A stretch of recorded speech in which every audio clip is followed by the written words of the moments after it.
How's it going, you guys? My name is Oliver Graves. I'm 19 years old and I'm standing underneath my brand new, to me, 1986 RX-7. I figure we'll start this video off with just a little bit about me and this build. All right, I guess first let's talk about me and who I am. As of making this video, I have like 30 something subscribers, so the chances are the majority of you guys know nothing about me, or whoever views this in the future probably knows nothing about me. So at the time of making this video, I'm 19 years old. I just recently graduated a tuning class. So I went to this school that taught me how to tune ECUs, TCUs, like standalones, how to wire standalones, and just basically performance work in general. Following me graduating that class, I moved back to my hometown, where luckily my dad let me stay in his garage for free, which is where I'm at right now. So I actually live here currently. That's my bed right there. There's my couch. We got my PC right there. And then we got the RX-7 right there. What else could you ask for? I'm definitely not complaining. I did go to school, I do have this training, but by no means am I like a professional. I just simply enjoy cars, and I figure I might as well record me working on them, because I'm already going to be working on them off camera. Alright, let's talk about why you guys clicked on the video, the RX-7. Why did I buy it, and what are we doing with it? Why did I buy it? So, the reason that I bought this RX-7 is because I want to road race. Little backstory to me, I've always been into cars, always wanted to race. I didn't have karting money growing up. I wasn't poor, but I didn't have karting money. Now I'm 19 and I have the free time to spend a shit ton of time building a race car, so I might as well, right? Everyone thinks I'm insane for it, but surely you guys won't, right? So yeah, that's the plan with this car, is a road racing car. Do I want it to be a little bit of a street capable car? Yes. I would ideally like this to be registered and able to drive on the road. That would be very sweet. We will see. Okay, so I think that covers a little bit about me and as to why we bought the car and what we're doing with the car. That doesn't cover things like engine, interior, ECU, transmission, all these other little things, rear end. I mean, the list could go on. So let's talk about a little bit about things that I do know for sure. I do want this to be a road racing car, or at least just a track car. I say road racing. The plan with this is just to build it and take it to weekend track days, right? No way I have enough money to go and enter a league right away, but hopefully, over time, we can get there one day. As far as engine, I do want to keep a rotary. I want to keep this thing light. I'm fully aware that I could slap LS in this. We could make high 300 wheels, low 400 wheels, whatever. I want this thing to drive very, very good. So I don't really want to take out an extremely light motor and throw in something heavy. So I would like to keep the rotary. Now, obviously, that's not the only reason I want to keep the rotary. I think rotaries are just very cool in general, and I would like something a little more challenging, I guess, or a little more out there. I don't know. They seem very, very fun. I'm fully aware that they're unreliable, but guys, come on. It's a track car. This thing's not supposed to be reliable. So I'm thinking I would like to do a 13B just out of a FD RX-7, just because all 13Bs are extremely expensive. And if I'm going to be spending that much money, I might as well get one that's the best platform. And then as far as the manual transmission and rear end, whatever is in here has got to go, because it's just the base NA, rear end, and transmission. So it won't even like hold up to like 300 horsepower. poopies. As far as power level goes, it's a road racing car. It's not a drag car. Okay, I'm not expecting 1,000 horsepower.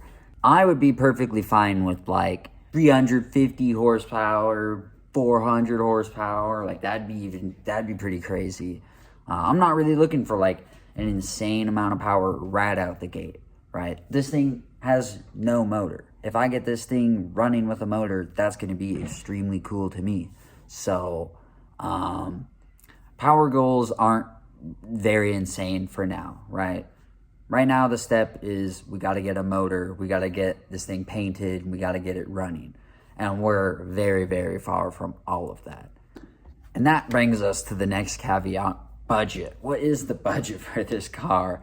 As you guys know, I'm 19 years old, so I'm not made of money. I do have this super nice lift, but it's not mine. All right, it's my dad's. So budget-wise, it's very, very low. The car was picked up for 350 bucks. The budget is not high at all. I'm trying to keep it low, but I think that also makes it just a lot more relatable to you guys as well. With that being said, though, like, it's not going to be the fastest build ever because I can't just go and buy everything that we need right now. So there is going to be a little bit of wait and stuff. I'm not a YouTuber. I'm just a kid recording stuff right now, you know? But it will get done, okay? I want this car to get done. It's going to happen. I just ask that you guys be a little bit patient. I can't push this car out, right, as fast as someone like Cletus McFarlane's team can just slam out new builds, right? This is all I got, all right? So be a little patient. With that being said, though, I'm going to stop annoying you guys and let you get into the video. So, yeah. Here we are starting on the passenger door. Then for some reason I decided to take off the windshield before taking off the driver door. Don't ask why. Alright, there you go, guys. We got the windshield off. And then here we are taking off that driver door. Then we came around back to take off the rear window. This first tool I was using didn't work, so I ended up having to go and buy a second tool, which I'm using now. Luckily, this tool was able to get the window off. However, I did end up breaking the window in the process. Here we are just finishing removing all that wiring and then removing the dash. I picked up a welder. We've got this little rust spot, and then we've got a rust spot there and right there, as well as whatever got ripped out right there. So not a whole lot of welding to do, honestly. Should be pretty easy. Alright, so I'm going to start with this one here. I'm going to clean it up and see if we can reuse this metal, because if we can, it's just pushed up, so I'd be able to hammer it and just close that gap, be able to just tack some welds there, not have to cut anything out.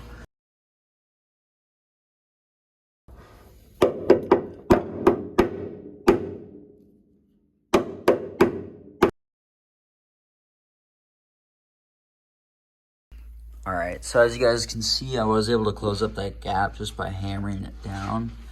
I could sit here and, you know, try and smoothen this out, make it look better. It's the floorboard. I really don't care, so I'm going to weld it up, which should, you know, fix the really big spots right there and right there. At least a little bit. Like I said, though, it's the floorboard. Like, it's all the way down there.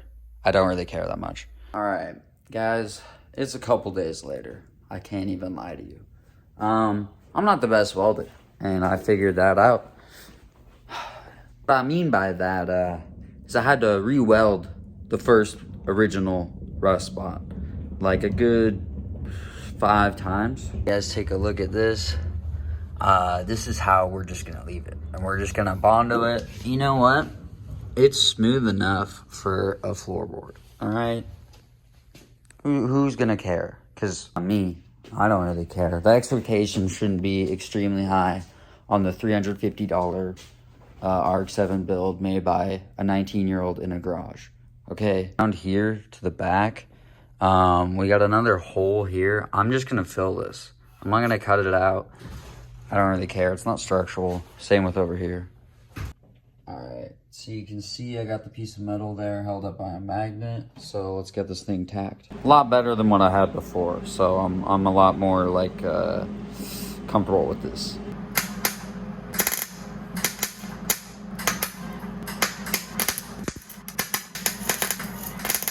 Oh my God. Yeah, I'm not a good welder, yo. This is how the welds came out. They're pretty fucking bad. But look, there's no more holes, so that's all that really matters, right? And I'll grind them, get them, you know, decently smooth. Just enough to, you know, we'll body filler over it. Doesn't need to be glass finish smooth. I don't give a shit. It's in the back of the car. We do gotta get this one little one over here. Not bad at all, though. This side was the bitch. Alright guys, can't lie to you, I kind of like gave up on the welding. My welds were just so bad, and I grinded another hole through, so I was like, fuck it. I'm just gonna cut this out and we're gonna leave it. Is this damaging the structural integrity? Maybe slightly. Alright, if I die because of this little tiny square missing, I think there was something else wrong with the car. We'll go with that, okay? But over here, this isn't horrible. I mean, we were able to patch the hole.